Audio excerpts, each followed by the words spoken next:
Hello and welcome. It is Deck Tech time. I'm joined by Kyle Boggemes. Welcome, Kyle. How are you? Kyle has brewed up a sweet Green White Constellation deck for you guys. Now, tell me, I haven't seen a lot of Green White Devotion out there. You tested with a relatively small crew for this tournament, yeah? Yeah, I primarily worked with some guys from Ann Arbor, Max McVitie, Stu Parnes, and Tyler Hill. We've been working on it, testing, get your game on for a while. Okay. And we actually just found out about it from an article that Pascal Maynard wrote, like when Starfield was just spoiled. And we kind of ran with it because it seemed really good. All right, well, let's start looking at some cards. So, Starfield of Nyx, this is the card that got you guys started? Yeah, it was like, everyone was like kind of getting creative when that card was spoiled because it's, reminiscent of Opalescence. So it seemed really good against control. And that was kind of our main starting point to kind of work further with the deck. Okay. Now, you got some other nice toys from Origins as well. Yep, Sigil of the Empty Throne. That was another great card against the control decks because the popular ones seem to be working around Thopter Spy Network and Hangerback Walker, so they didn't do a good job of interacting with resolved enchantments. Okay. So if you resolve one of those 5 spells, it usually wins the game. Got it. And then Herald of the Pantheon just makes everything a little bit cheaper. That life gain should come in handy too, I would think. Yeah, the life gain's great against the red decks. You get some great nut draws with the deck too, just from making everything cheaper. It's just like all the lords that have been good. Yeah, give me an example. What's the best draw that you've had? How sequence me through the first couple of turns? Okay, the best draw is turn 2 Herald of the Pantheon, turn 3 you play Frontier Siege on cons. Got it. And then go to main phase 2, add 2 green mana, and you can cast Courser of Crufix. That seems like a fine start. And then you can like play Sigil or something on the next turn. Let's look at some more cards. So these have been kind of the core for anything Constellation oriented since they've been printed. Eidolon and Courser just seem like awesome value for you. Yep, yeah, they work really well with Sigil of the Empty Throne because you get to kind of cycle through your deck. So instead of making a couple 4/4s, you can just flood the board really quickly with them. Okay, enchantment creatures obviously. Next batch of cards. I'm noticing a theme. There's a lot of enchantments in this deck. There's this a isn't lot of like your, enchantments. Doomwake Giant off a dozen enchantments kind of deck. This is 31. Did I count that right? There's 25 lands, and then there's 4, 8, 27, I think. Okay. There's 4 heralds and 4. The heralds aren't enchantments, right? Yep. 27 Everything enchantments else in the deck. Enchantment. Frontier Siege is the one you had in your nut draw there. The mana that you make from this, it's just always cons pretty much, and then just fueling extra mana, 4 mana per turn to drop more enchantments? The game's kind of done if you choose dragons, because that means you have so much gas in your hand that you start putting 4/4s into play with Sigil of the Empty Throne, and then when the 4/4 tokens come into play, they start fighting everything. Have you gotten to do that this weekend? I think maybe once, but it was kind of like, I didn't even pick up on Sigil. Really Sigil of the Empty Throne does combo with it pretty nicely. Yep. Maybe a win more combo, but still kind of a fun one. Yeah, it's absolutely win more. It's just like it's just a ramp spell, really. Nice. So Nyx Fleece Ram, 4 in the main deck. Was that a metagame call, or is that just a cheap enchantment creature is what you needed anyway? Outside of like Silk Wrap and Herald of the Pantheon, there's not a lot of early drops in the deck.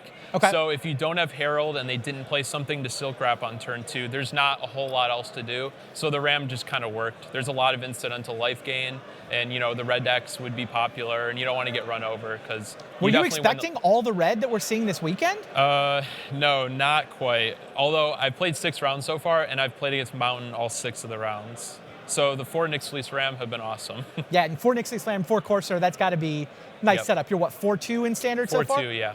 Pretty nice.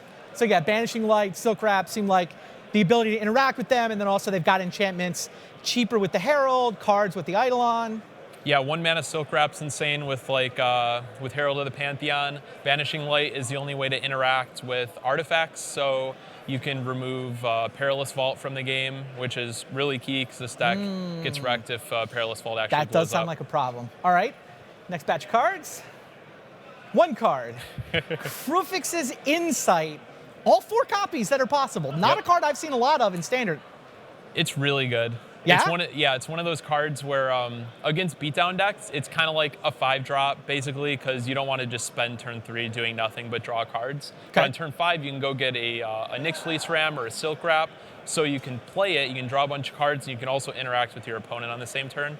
Against Okay. control, you just draw 3 cards, and then it's just a great card advantage engine. And your deck is just under 50% enchantments. If it's 27 out of 60, so you're getting 3 enchantments from this pretty consistently, I would think. Yep. Yeah, I just started playing the deck last week actually, Okay. and so I was just goldfishing it on the plane to get a feel for it. And of all the games I've played with it, I bricked on it once. Once. And it was actually the first round. It was the first game I played the deck in constructed of this tournament. Just reveal 5 lands and a herald. It's this is gonna be a great deck. Wow. But it's been really good outside of that. All right, fair enough. Keep going. Anything special about the lands? Just solid green-white base? Yeah, it's pretty consistent. I've been really happy with it. You want double green early, and then at the end, when you start chaining a bunch of enchantments, when you have Frontier Siege, you need white a lot. Okay. So you need green early for Courser and Eidolon of Blossoms. Then you shift over to fetching planes with Windswept Teeth. Makes sense. Keep going. Talk to me about the sideboard plan. Yeah, so with a deck like this, the deck is extremely linear, so you don't want to play good cards like Elspeth or Wingmate Rock or just any of that stuff. It makes your deck very bad because you have Krufix's Insight. You want to play as little non-enchantment spells as possible. So Suspension Field was really good against Green Devotion. It's just 2 or 1 mana, just kill a Pelukernos or pretty much everything in the Green Devotion deck. So you can kind of morph into this control deck where you have 12 removal spells Nice. for all their stuff. Who's the Boon Satyr for? Boon Satyrs for mono red, just to be a little lower to the ground. You Oh, can wow. board out Starfield of Nyx and Sigil of the Empty Throne just because Okay. they're really clunky. 5 mana, it doesn't do anything when it comes into play. It's also pretty good against control because you don't really want Nyx Fleece Ram against them because it doesn't do anything. So Boon Satyr's kind of oh, I thought you were this combo deck, and now I have to interact with this thing at the end of turn. Makes sense. And then this is Rally of the Ancestors won a big tournament last weekend. I'll throw a couple Tormod Crypts on my Yeah, sideboard. exactly. Because the deck is so linear, you don't want a lot of versatile sideboard cards. You want things that are very narrow, like Okay. Boon Satyr or Suspension Field comes in against very different decks. So Tormod's Crypt is another good example of that, where you don't want to dilute your deck too much. Sure. So just the 2 copies. And then Yeah. the rest of the sideboard? Yeah, Nissa Worldwaker, Sigil of the Empty Throne are just 2 more. I resolve this against control, and it's really good Okay. once they stick.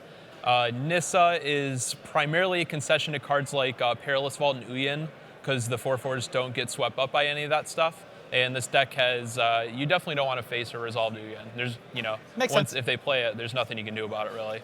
And then who have you got in mind for the plummets exactly? Stormbreath Dragon.